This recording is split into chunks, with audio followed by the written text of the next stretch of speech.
Hi, everyone, and welcome to this month's webinar, The Role of FP&A in Times of Uncertainty.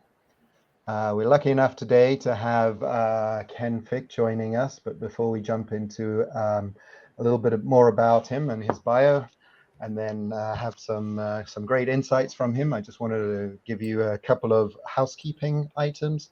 First of all, if you are wanting to ask any questions, please put them into the LinkedIn comments that you can see at the bottom of where you're watching this video, and those will pop up on our screen, and we'll try and get to your comments or questions as soon as possible. The other thing is that and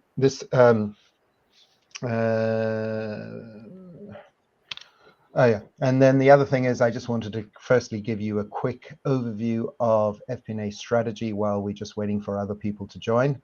So I'm going to jump into a couple of slides here. So FP&A strategy, we've been around for about 10 years. And really our goal is to help FP&A become more empowered. And we do this by using technology, and we see the core elements of the role of FP&A are being that coordinator between strategy, business, and data. And really being able to kind of work with the business teams, understanding the strategy, but also applying data to be able to create insight, create value, and really being business partners. So our role is really to help you kind of become more empowered, be able to have more access to data, and really work to solve big business problems. Some of the services that we provide is, we help companies with finance transformation, looking at process redesign, etc. We look at technology integrations. We use Anaplan and Adaptive and other planning solutions, as well as data visualization, Power BI. But a lot of our clients as well are using more advanced Excel, DAX, and also SQL. The other thing that we have is a lot of industry insights. So we've been running a questionnaire for a while now, and we have a good idea of what best-in-class FP&A teams are looking for. So if any of these things sound interesting, please feel free to speak to us after this webinar. Right, jumping in, our speaker this week is Ken Fick. I've known Ken for a while now, but Ken has 25 years of experience in finance. He is a published author and has led finance transformation projects for multiple companies alongside growing FP&A teams of varying sizes. Some of his specialties include solution strategies, roadmaps, risk analysis, and financial modeling, as well as FP&A and CFO solutions. Ken, thanks very much for joining. It's great to be here, James. So I think, Ken, we're seeing sharp increases in business uncertainty throughout the globe. We're seeing, geopolitical uncertainty, especially in Europe. But I think that's not only reserved just for Europe. The whole pandemic really upset supply chain. We're seeing challenges in market liquidity. We've seen things happen, especially in the banking sector, Silicon Valley Bank, First Republic, Signature Bank. All having financial difficulties, economic indicators as well, high inflation rates, resulting in uncertainty in the future, and economic downturns. We're seeing companies laying off a large amount of people. But all of these things working within FP&A, we're seeing that FP&A has to consume all of this knowledge and continue to kind of provide value to an organization. So really, the first question I have for you, Ken, is how do you stay informed with kind of the market trends and what you're seeing in the marketplace? And then how do you kind of, consume all of that data and then think about how do you share that within your organization? I just again, thanks for having me on, James. The way I typically approach it is kind of outside in, so on a broader scope than depending on what I'm doing that day, looking into different areas. So, for example, my typical day would start out and just look at the Wall Street Journal. What are the headlines? I mean, you can't miss the Silicon Valley Bank, Signature Bank, and so on.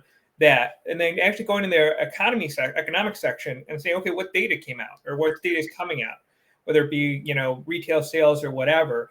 And then from there, I would move on to more industry specific. So for example, at Citric Cooperman, I would frequently go to Accounting Today and then CPA Trendline, which are two big accounting or industry focused kind of online publications that gave me more insight into what's going on, kind of within the industry and market trends in that regard. If I really wanted to go deep, so what I've done before is really utilizing Bureau of Economic Analysis and the St. Louis Fed data and looking at some of that data, depending on what it is and what I'm trying to do. Like, for example, the CPA industry is not known for high growth. It's pretty steady.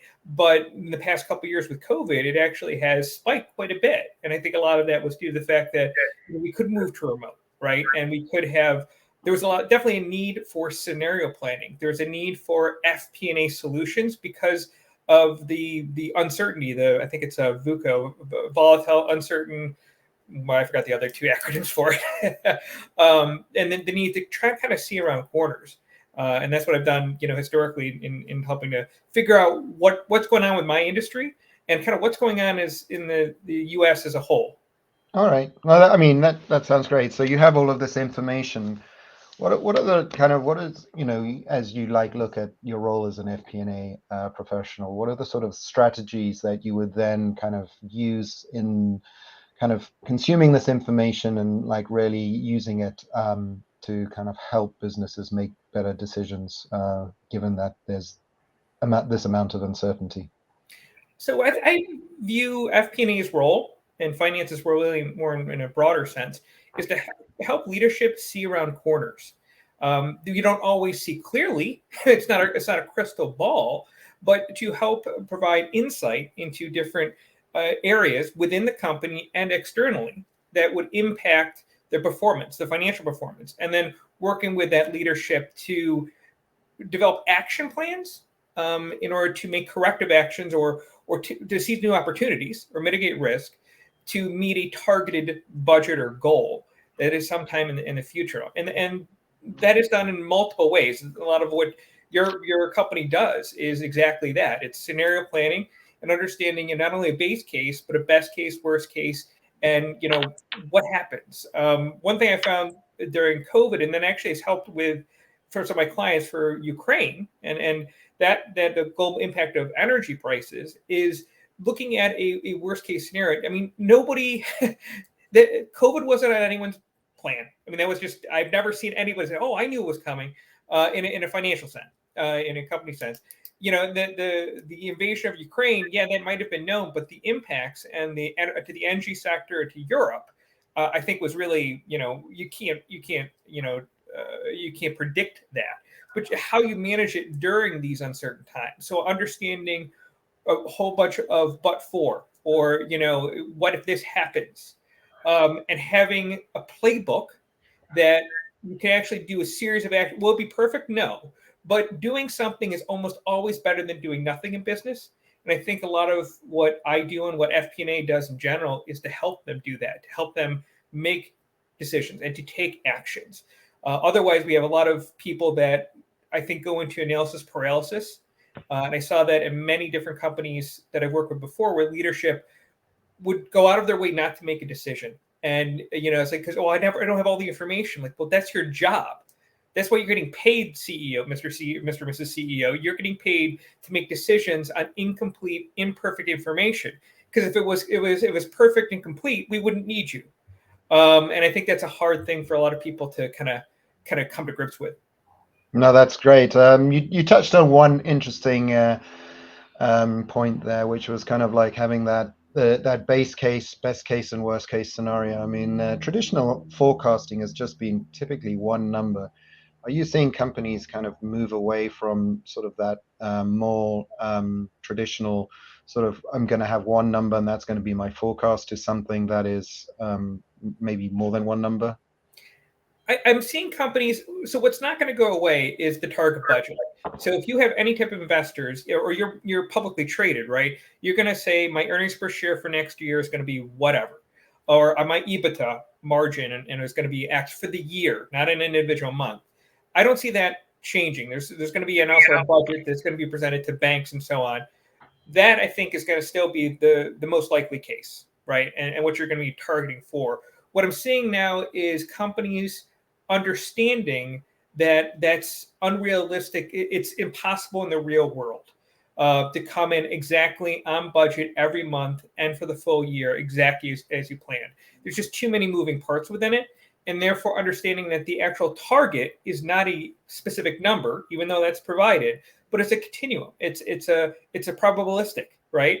So it's more like a tornado path in which you're going to come out plus or minus whatever. And public companies actually do this by saying, giving guidance besides a number, they give you range, right? And I think in private companies, I'd like to see more of the range idea, most likely range. And then also more of an idea of what could happen or what are the action plans and what are the financial implications of doing certain things. And I think for what we saw from COVID is a lot of companies were running lean in regards to their supply chain. And it's because, well, yeah, that costs money, right? You want actually negative working capital would be ideal, right? That's the most financially advantageous. But what we found out is you should really have, just like you personally, you should have 3 to 6 months of cash, and what I found for the mortgage crisis, going back even before, cash is king, because I was working in the Treasury Department of a large mortgage bank, and we had a $1 billion credit line. So we had plenty of liquidity. And the bank went very quickly from sending us gourmet pears for Christmas to mitigating their risk and cutting the line. So that just evaporates very, very quickly. Whatever contracts or agreements you have with banks in that regard, they're trying to mitigate their loss. So that liquidity need is something I'm seeing more accepted. No, that's great. I mean, you bring up a really good point about cash is king. What would your recommendations be? I know that since COVID, especially, cash flow analysis or cash flow management has become a critical part of the role of FP&A. What would what are your recommendations to kind of looking at cash flow and improving kind of your cash flow process? You know what I found is that a lot of times the cash flow is disconnected to the P&L, and I don't, in regards to their analysis, and I don't really understand why they do that. But in a typical reporting package, you'd have the monthly variance analysis. That's going to be, front and center, the first page. Then I on the second part, I want to see something like either regarding the balance sheet, but also primarily the 13-week cash flow, and that is critical for many businesses, most businesses, especially small businesses. That should be looked at every month. And to understand that uncertainty within the cash flow. It should be a direct, right? Inputs and outputs, not an indirect accounting function, but an operational cash flow with inputs and outputs to derive what you think the cash balance is going to be at any given point. So that should be done at least monthly and worked on weekly, if not daily, depending on the needs of the treasury needs of the company, because it's so critical. One thing that's fascinating me, so at this past company, we are at Sitter Koopman as it was a $600 million run rate when I left last year. And all these CPA firms acquired 8 firms within 10 months. And they were all run on cash. And it was fascinating to me. It's like these are CPAs. They run audits on accrual. They do substantive testing and so on. And but because it's a partnership, everything was done on cash and paid out as much as possible at the end of the year, because they're going to have to pay taxes on it anyways. And it really makes you think about it. These large companies, they can still be run on cash, because at the end of the day, that is king. I do have to say, though, what I did find is that running a company on a cash basis, although effective, hinders, in my opinion, planning, because it takes the perspective. An accrual-based system is really focusing, or wants to focus on, adjusted EBITDA and increasing total enterprise value. While a company run on cash, I found, is more about paying out as much as possible in a given year, not necessarily increasing total enterprise value. So it's a different perspective I found, and I found it very interesting in regards to the current uncertain environment. Yeah, no, I mean, whether you run your business on cash or accrual, I think companies need to have a very good handle on the cash flow. And we've seen companies kind of looking at direct and indirect cash flow. I think the challenges with direct cash flow is it's very short-term focused, and indirect, you're going to have to forecast out a balance sheet to try and figure it out. So I've always seen the challenge of cash flow is to do a forecast other than a very short-term forecast is extremely difficult. Oh, yes. I So agree with that. what have you seen people do, or what are the best practices that you think, should companies be doing both direct and indirect, or should they just be focusing on a direct cash flow, or what are your recommendations, or what have you seen that's worked? I haven't found the indirect is great for accounting, and that's fine. Do it once a year. But direct is where the rubber meets the road, and I've Okay. seen that to be the most effective and most useful in running a business. Hmm. And understanding your level of comfort regarding your liquidity has become so much more important these days in this uncertain environment, but also because I think people are more understanding of risk now and understanding that they don't know what they don't know. These things happen all the time. Tornadoes hit. Now, probably you're in Kansas, you can probably say, "Oh, I'm going to hit by a tornado at least once in my life." But if you're, you see some of these floodings and things like that, that you just, they're completely uncertain, right? And you have to understand, okay, well, how much risk am I willing to have or to take and not take? And I like the fact that we're seeing with cash these conversations. And unfortunately, though, what was a little scary, because you mentioned before the whole banking thing, right? Silicon Valley and Signature and whatever. One of the banks for my clients, they banked with Signature, and they had, it was a company, not a person. They had millions of dollars of their working capital of cash in Signature Bank. Well, they freaked out, right? I mean, they canceled, they moved everything into, I think it was J.P. Morgan, because it wasn't insured, and obviously now the Fed came in, but still, imagine, I would you want to bank with them again? And now you have to think about your banking relationship, and not only just your cash flow, but holy crap, what about the actual cash I own? I think it's solid. I might not get all that back. It's a little, and even and now interest rates are increasing, right? Which is you're actually earning something on it. Yeah, no, that's I think the banking, especially Silicon Valley Bank, has had a lot of ripple effects in how cash is managed. So let me ask you this question, and we'll stay a little bit on cash flow still. Sure. What I'm seeing in the marketplace is, when people are doing forecasts, I would say that 90% of their time is focused on the P&L, and then a little bit of extra time is on a balance sheet, and very little time is spent on cash flow forecasting unless you potentially work in treasury.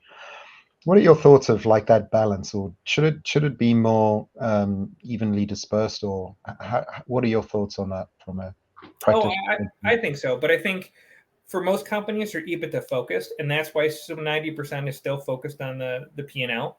But a definite closer examination and more time should be spent on it. But as an accountant and as people in accounting, in the controllership function, that's what they know, and they're going to add more priority to closing the books, which is very, very important, than what is the cash flow, which is actually more real time, right? I mean, Mhm. cash is coming and going daily. You're not closing anything. You should, ideally, depending on what you're doing, you should reconcile it, but you can physically go and log into any portal and at least have an idea of what is there, what you anticipate coming in from accounts receivable, what you know is leaving from accounts payable, and then ideally some type of purchase order system so you know what you've already agreed to pay out in the future for whatever contract, right? So that's something that can be modeled out. And I think the quality of earnings. So you talk about the income statement focus. I'd love to see a greater focus on the quality of earnings. So okay, yeah, we made $1 million, but we generated 2 million in cash. Well, that's an amazing quality. That's a really strong earnings. I don't know why. Maybe you lowered working capital or whatever. But the closer correlation of that, I think, adds value, Mhm. and would add a lot of value to companies' monthly reporting packets.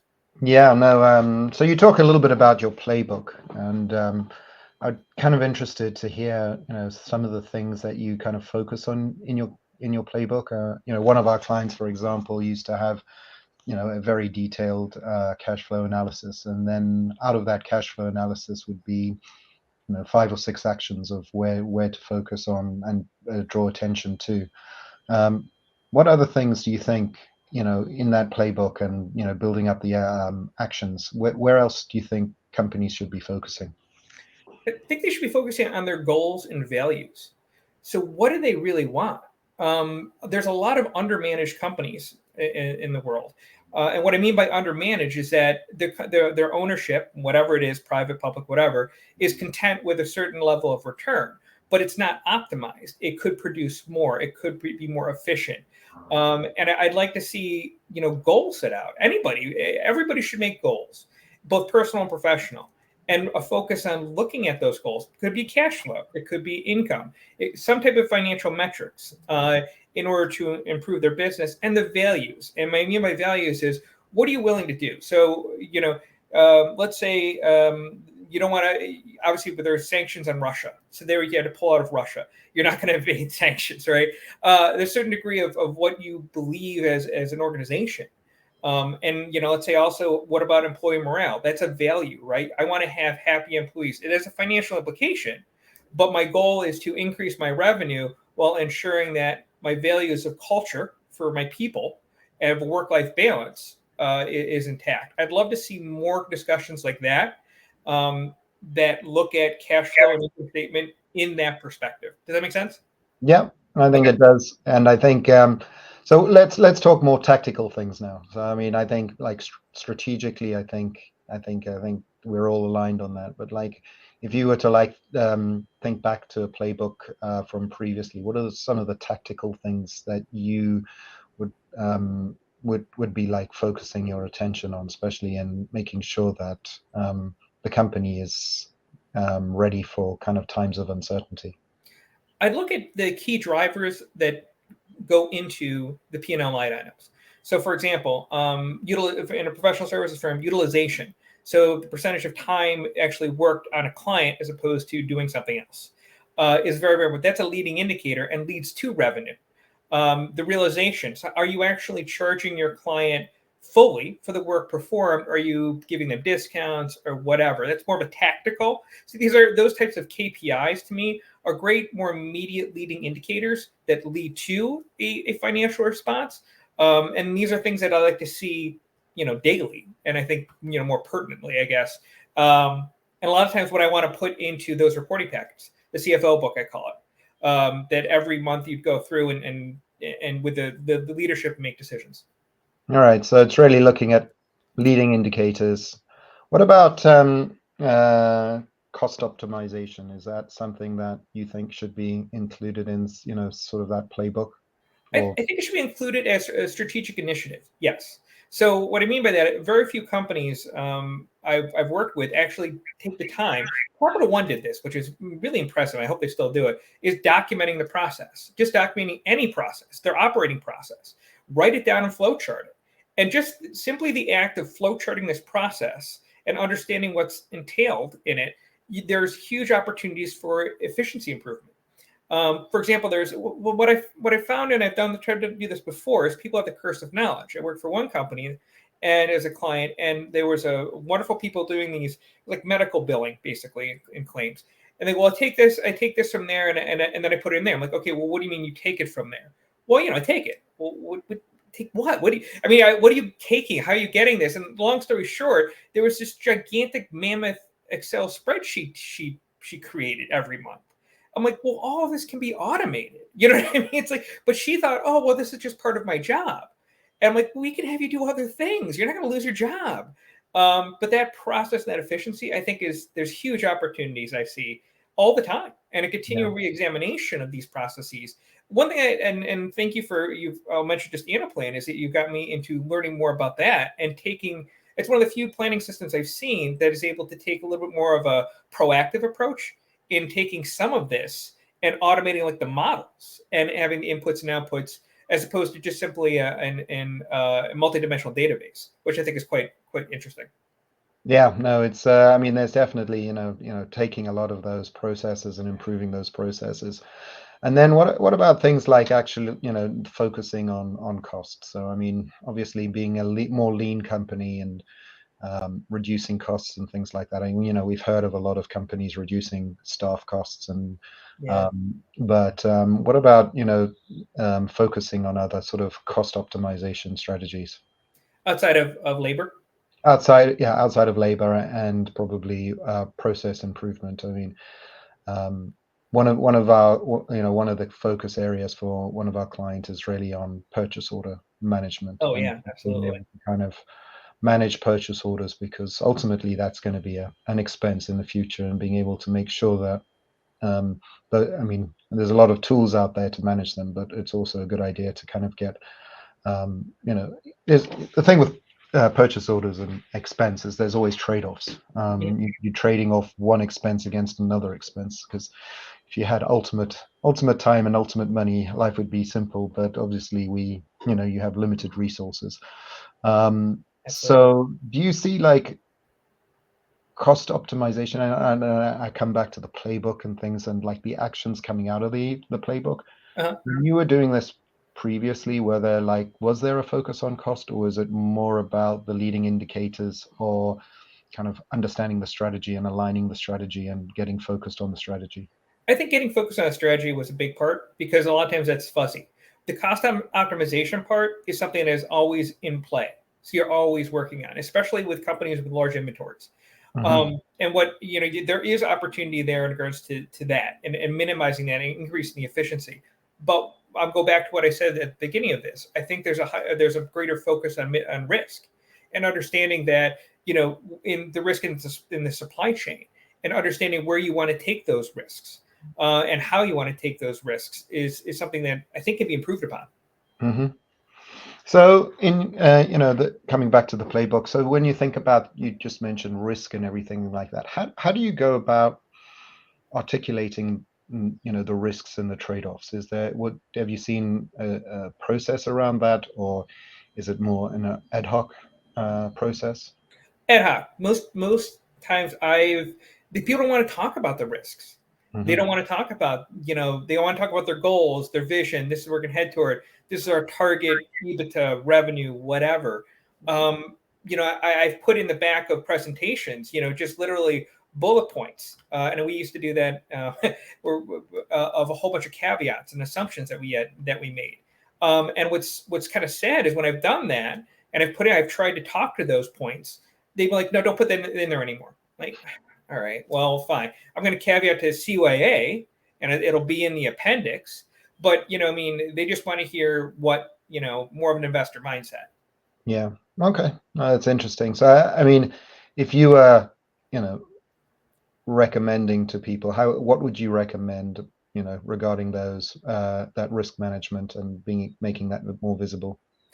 I'd say make it so people don't want to think about risk because they don't put a financial number to it. So, for example, when I worked at a mortgage compliance consulting firm, I was managing director there. I actually developed a risk model based on okay, well, how much is the risk for a mortgage to process this mortgage? What is this company potential exposure on either penalties or fees from the government for not doing or doing whatever? And it's very, very difficult because you have to make a series of assumptions, right? Because you're not everything is public. It's not a set fee necessarily or a set penalty.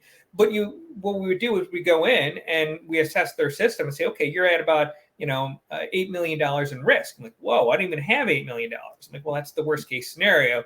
We can do 1, 2, and 3. Okay, we can do these things. That'll drop it from 8 million to 4 million.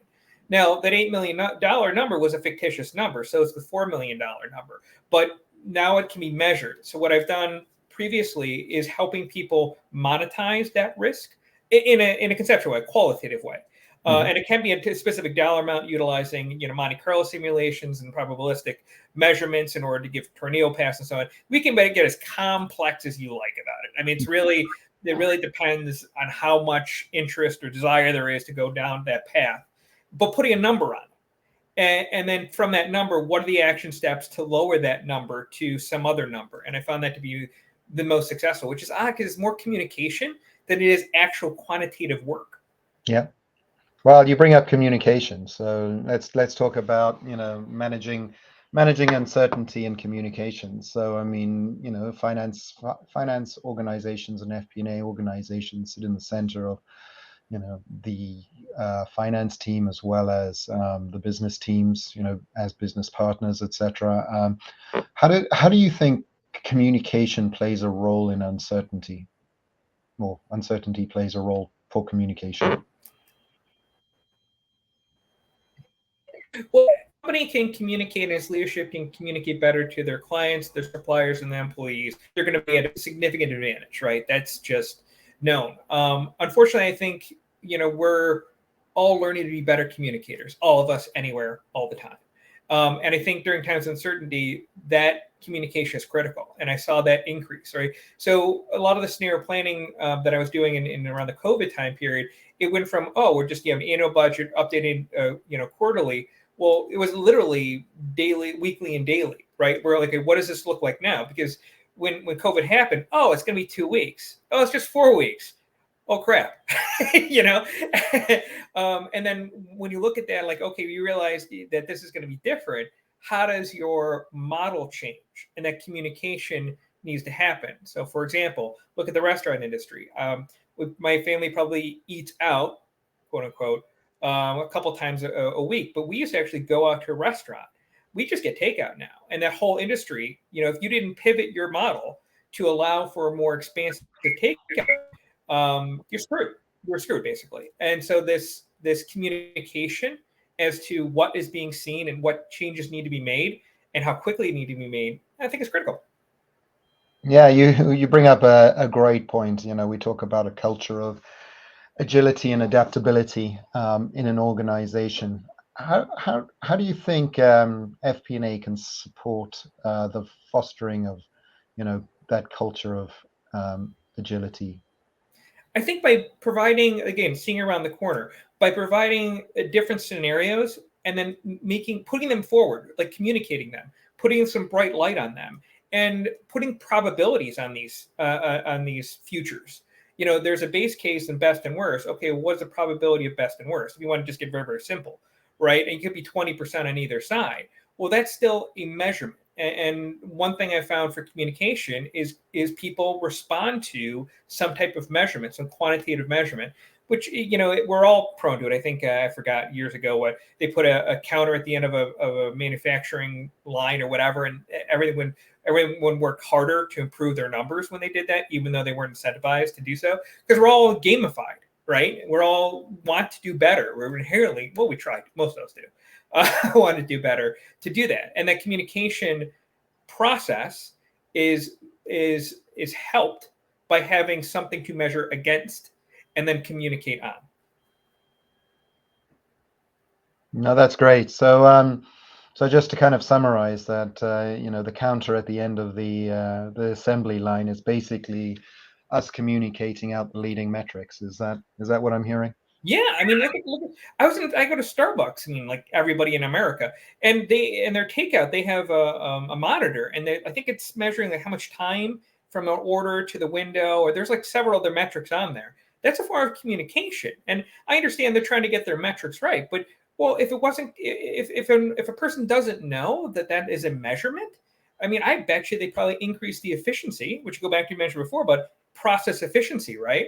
Of their takeout by, I don't know, tenfold. I have no idea. But and that all that is community, and FP&A can have a piece of that. So what are those metrics at Starbucks that they're looking at? I don't know. I'm just telling you what I've seen when I get my coffee. But you can do that in printing. You can do that in services, and anything. You have to figure out what the playing field is. And then once you understand those KPIs, what's the yardstick? And people will want to try to improve it. They'll want to try to get better just naturally. Oh, that's great. So, talking about data now, data and analytics, what role do you think data and analytics play in this in uncertainty and being able to kind of help the organization steer through uncertainty? I guess my view is probably going to be different than what a lot of other people would say. I think data should be used when it's useful. And I find that this is a typical conversation I have for any client, or if I'm a new position with the head of technology or CTO or IT people, and they call them business intelligence or whatever. I'm like, okay, great. Give me a data dictionary of the databases within your the data warehouse. Well, it's too bad we can't do that. Okay, well, tell me the main tables. What do you need? Well, I don't know what I need. I don't know what's being tracked. We track everything. What's everything? And it's a circular conversation. Like, so, like now I just say, just give me access to the data warehouse, read only. I don't need write. I'll run my own SQL queries to figure out what these things are, what's being captured. I mean, years and years ago, and when I worked for a printing company, we captured tons of data off of the printing presses from ink and so on. No one used them. Like, I don't even know what to use these for. I think data is critical, but understanding that not all data is critical and not all data has to be perfect to be useful. So data that is fuzzy, let's say you're looking forward, give an economic indicator, jobless or unemployment, right? We're seeing that now with the economy and so on. So is that perfect? No. In fact, even GDP gets revised, right? These numbers get right. It's a first cut. Now the market overreacts, the stock market overreacts these things.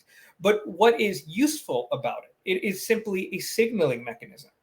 And I think we have to work as FP&A professionals to identify those signals from the noise. So the noise is all the data. The signal are the ones that matter. And then bringing those forward to measure and help people improve. No, that's great. So looking back on your previous roles, and you've covered a couple of different industries, a really great experience.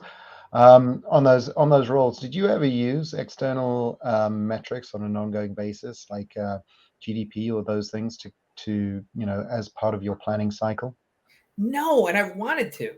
I really have, and it's hard to get to run the regressions and to understand. The company that I think it's still around, Prevedere, that they did a presentation to me before, and they would take a series of external economic indicators and regress it basically using, I think it's some type of Box-Jenkins type of formula to whittle it down to get an effective R squared of what are the key metrics, key external drivers that would be, and then do it for demand forecasting. That's interesting and useful, but I took advanced forecasting in graduate school. I'm a brilliant economist who actually worked in the state of Virginia, and he correlated, I think it was wax sales in Italy with the GDP of Virginia was like 98% correlated. It doesn't make any sense. It just is. You know what I mean? I mean, there's no way you're going to, wax in Italy has no impact on the GDP of the state of Virginia. So you have to take those different external factors. And even though something is correlated, doesn't mean it's causation. And you got to bring that into account. But I would love to see more of that, because a majority of a business's revenue is really from external impacts, right? You have no control over gas prices. Most companies don't have any control over gas price, but yet that cost increased, right, dramatically for a lot of people like Amazon and stuff like that. So in the long term, you can move to EVs and other type of things. You can change your model to take impact into that. But I would love to see more of that. I just don't see it. I haven't historically seen it in the work that I've done. Have any of your clients, out of curiosity? No, we haven't seen. I mean, a lot of forecasting is done with internal data. Yeah. I mean, I haven't seen a use case. We do sometimes when we're doing revenue forecasting and things like that, or demand forecasting as opposed to revenue. It's there can be outside metrics or data that's being supplied, but typically, I've not seen it being used more as a general. I have, now that I think about it, and this is a while ago, so this is not my experience, but it's hearsay from my father. He was a head of FP&A for Fisher Price, the toy company. And I remember him did mentioning that, at least in his company, that at one point they were able to, they got POS data from Walmart and a whole bunch of things like that, so they can ascertain their market share.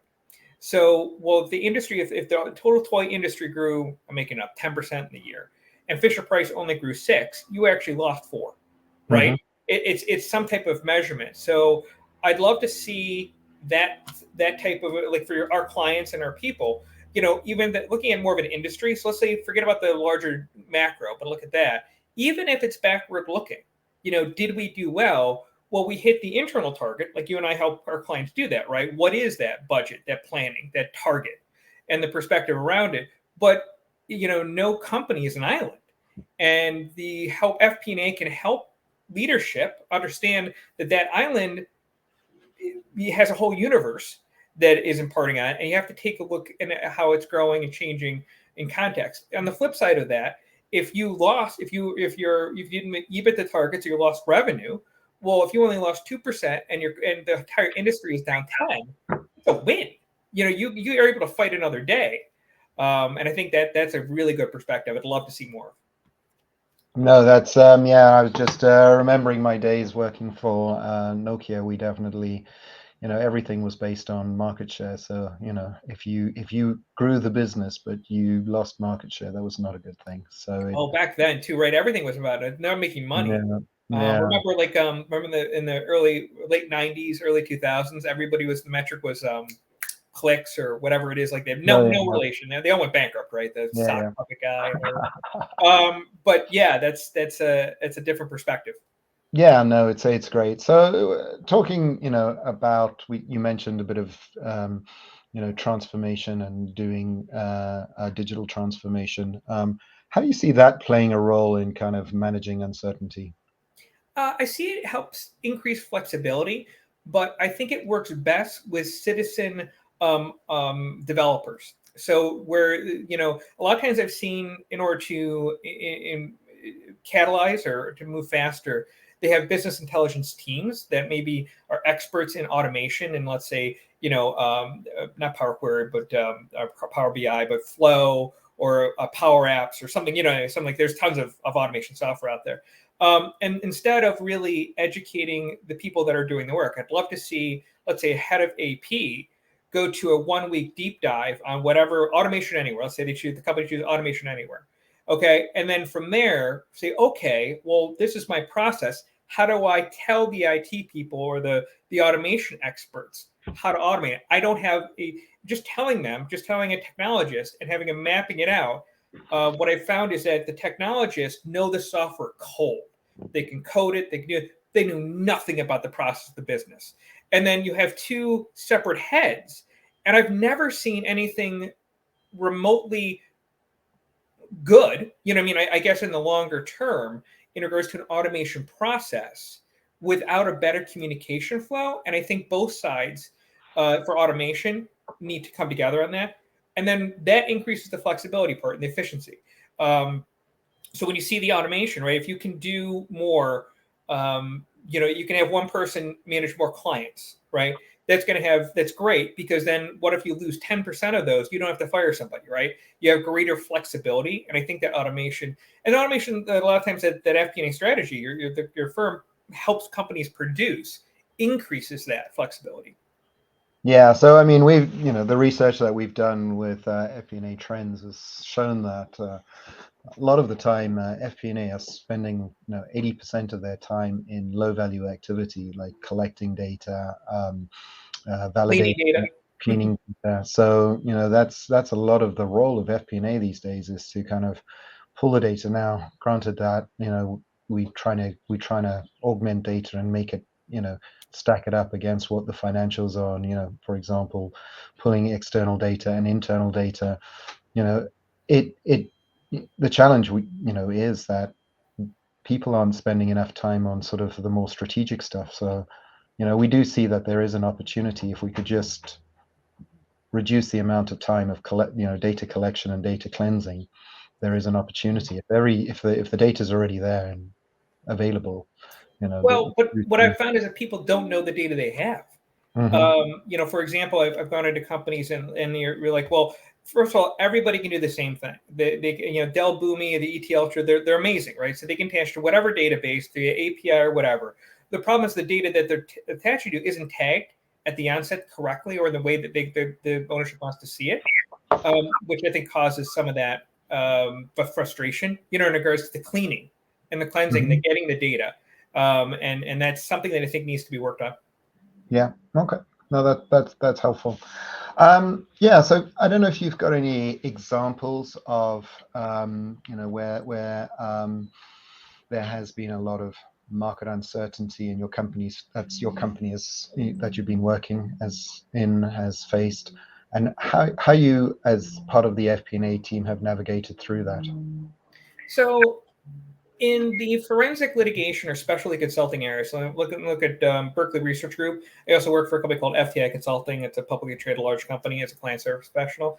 They're basically a portfolio of small businesses, small professional service businesses, and are event driven.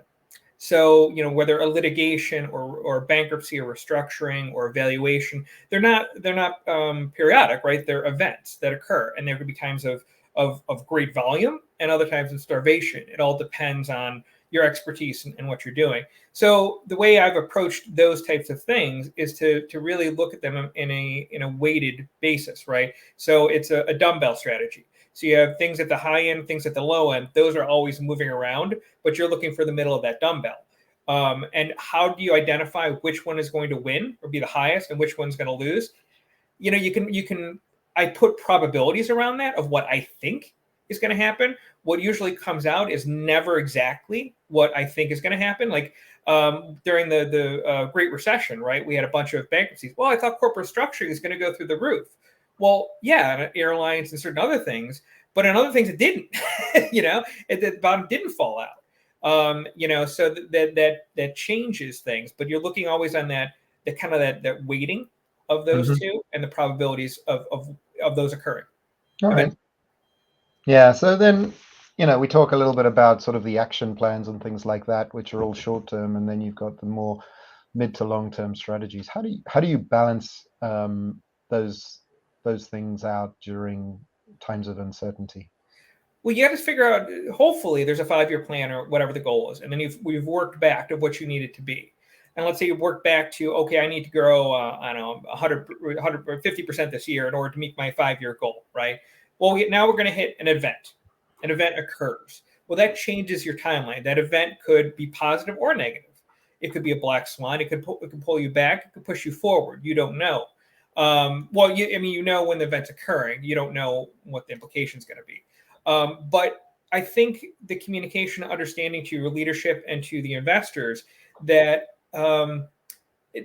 business is not linear. I think one of the greatest frustrations are the amount of my time spent with external parties. So let's say a private equity or other group is that they think of things very linear.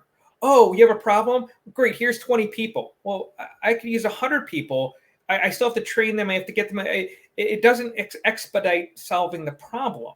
You didn't actually, but they're in their linear thinking. Well, that should. I just get more people. Well, no, I need certain people, right? And I think that plays into this in regards to how to look at business and how to look at uncertainty. That you have to communicate that it's not linear. There's pluses and negatives. But to the extent you said event, well, I go back to about risk mitigation. How much risk are you willing to take? And how much, which I think is a great question to ask, is how much do you want to hold cash or other type of reserves or risk not taken? And you're going to lose out on some opportunities there, right? In order to take account of a certain event or of a unknown event occurring. Yeah, so it's balancing off short and long term risks then. Yeah, but also understanding nothing's ever a straight line. In consulting, you put together these project plans or whatever, and people always think, well, it should be linear, right? So you get here, it's 50%. So I'm like, I've never had that happen ever. I mean, it's just wrong, right? And it's never a straight line. If it was a straight line, I could get it done in 5 minutes. But it took me 2 weeks because to figure out what that straight line was, I had to do 20 wrong things to get there. That's brilliant. So I'm just going to pause for a second. So we have got a little bit of time at the end. If there's anybody that's listening that wants to ask questions, then you just type them into the chat at the bottom of the screen. So we haven't seen any questions come up. So I'm assuming we give. Well, it's because we're so brilliant and so good looking that people are watching us right now, James. They're going, "Well, these guys got it. I got nothing." Yeah. So let's hope that's the reason. Yeah, so I'm going to just circle back a little bit on communication and, understanding a little bit about, what are the steps you take to engage with employees, customers, investors, etc., during these times of uncertainty? Self-deprecating and humor.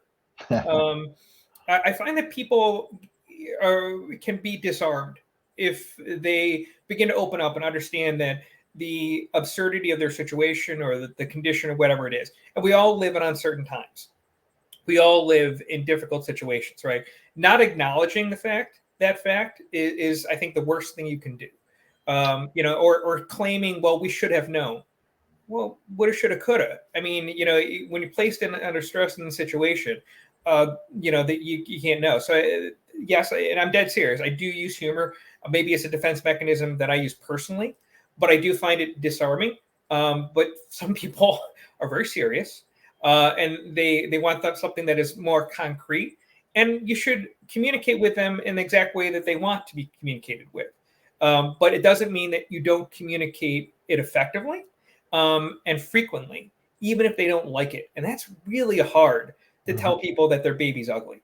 And unfortunately, you have to do that, more often than not, but also let them know that there's an action plan, right? Well, this is what we're doing to get prettier going forward. Excellent, excellent. So give everybody another few seconds to see if there's any questions. But Ken, we really appreciate your time. I think it's been very insightful.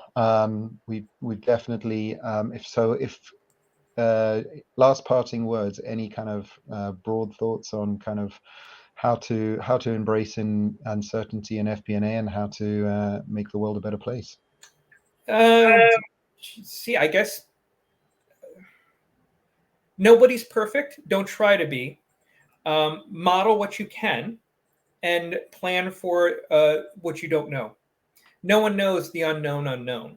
So don't kick yourself in the butt by missing a forecast or missing a number or advising one way or the other because you didn't know. Nobody knew. Nobody knows everything all the time. Do your best. Great. Well, Ken, thank you for sharing your time and your wisdom. And thank you, James. Thanks all of those people that have joined. We really appreciate your engagement and looking forward to hearing more on the comments. All right. Great. Thank you. Soon. Bye. Bye.